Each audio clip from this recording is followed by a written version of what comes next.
અમદાવાદના નવા નરોડા વિસ્તારમાં ગણેશ ચતુર્થીની ઉજવણી દરમિયાન એક ગંભીર દુર્ઘટના સર્જાઈ હતી।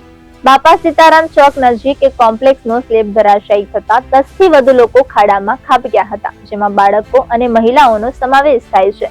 આ ઘટનાએ સ્થાનિકોમાં ચિંતા અને અફરાતફરી ફેલાવી, જેને કારણે રેસ્ક્યુ ઓપરેશન તાત્કાલિક શરૂ કરવામાં આવ્યું। બાપા સીતારામ ચોક નજીક પંચમુખી હનુમાન ગ્રુપ દ્વારા ગણેશ ચતુર્થીની ભવ્ય ઉજવણી માટે ગણેશજીની મૂર્તિ સ્થાપનાનું આયોજન કરવામાં આવ્યું હતું। મોટી સંખ્યામાં લોકો દર્શન માટે એકઠા થયા હતા, ત્યારે અચાનક કોમ્પ્લેક્સનો એક ભાગનો સ્લેબ તૂટી પડ્યો। આ ઘટનામાં 10 થી વધુ લોકો ભોંયરામાં પટકાયા, જેમાં 2-3 લોકોને સામાન્ય ઈજાઓ થઈ હોવાનું જાણવા મળ્યું છે।